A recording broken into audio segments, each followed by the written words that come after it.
अंतरावलीमध्ये त्यावेळेस त्यांनी सांगितलं की मुख्यमंत्री आमच्या समाजाचं काम करतं, याचा मला आनंदच आहे. मात्र या 29 ऑगस्टला 3 वर्ष पूर्ण होत आहेत आंदोलनाला. जर तोपर्यंत आमच्या 58 लाख GR त्याची व्हॅलिडिटी, 17 संसदचे गॅझेट आणि केसेस मागे घेतल्या नाही तर मला शेवटचं आंदोलन करावं लागेल. मला वाटतं जरांगे पाटलांच्या भावना आम्ही जाणून घेतलेल्या आहेत.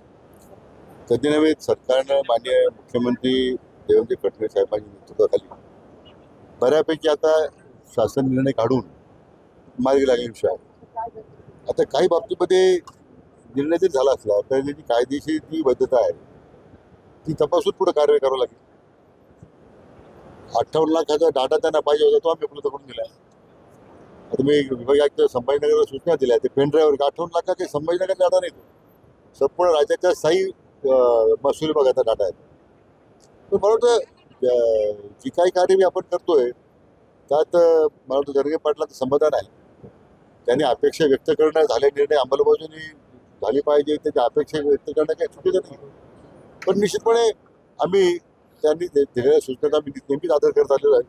भविष्यातही लवकर या बाबतीमध्ये कशी कार्यवाही करता येईल ते आपण करू. 6 खासदारांनी ठाकरेंची साथ सोडली, शिर्डीचे देखील खासदार त्यामध्ये आहे. कुठेतरी ठाकरेंना का सोडतायत तुम्ही, काय कसं बघताय? तो आपण संजय राऊत विचारला पाहिजे.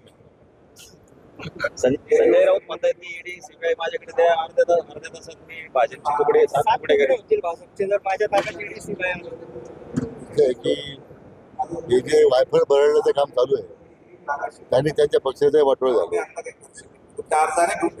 त्यांच्या पक्षाचं वाटोळ झालं आणि आता अजून काय शिल्लक राहिलेलं आहे याच्यावर ईडी सीबीआय.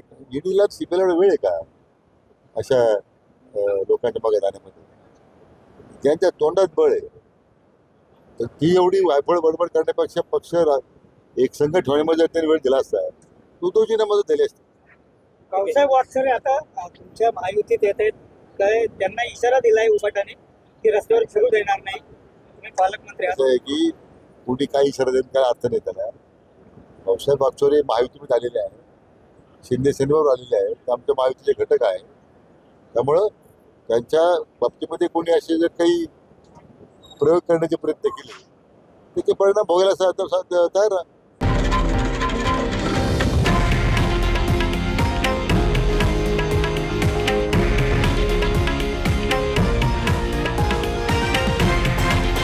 हे आहे देशातील नंबर 1 न्यूज नेटवर्क आणि आपण पाहत आहात TV9 मराठी, एकमेव.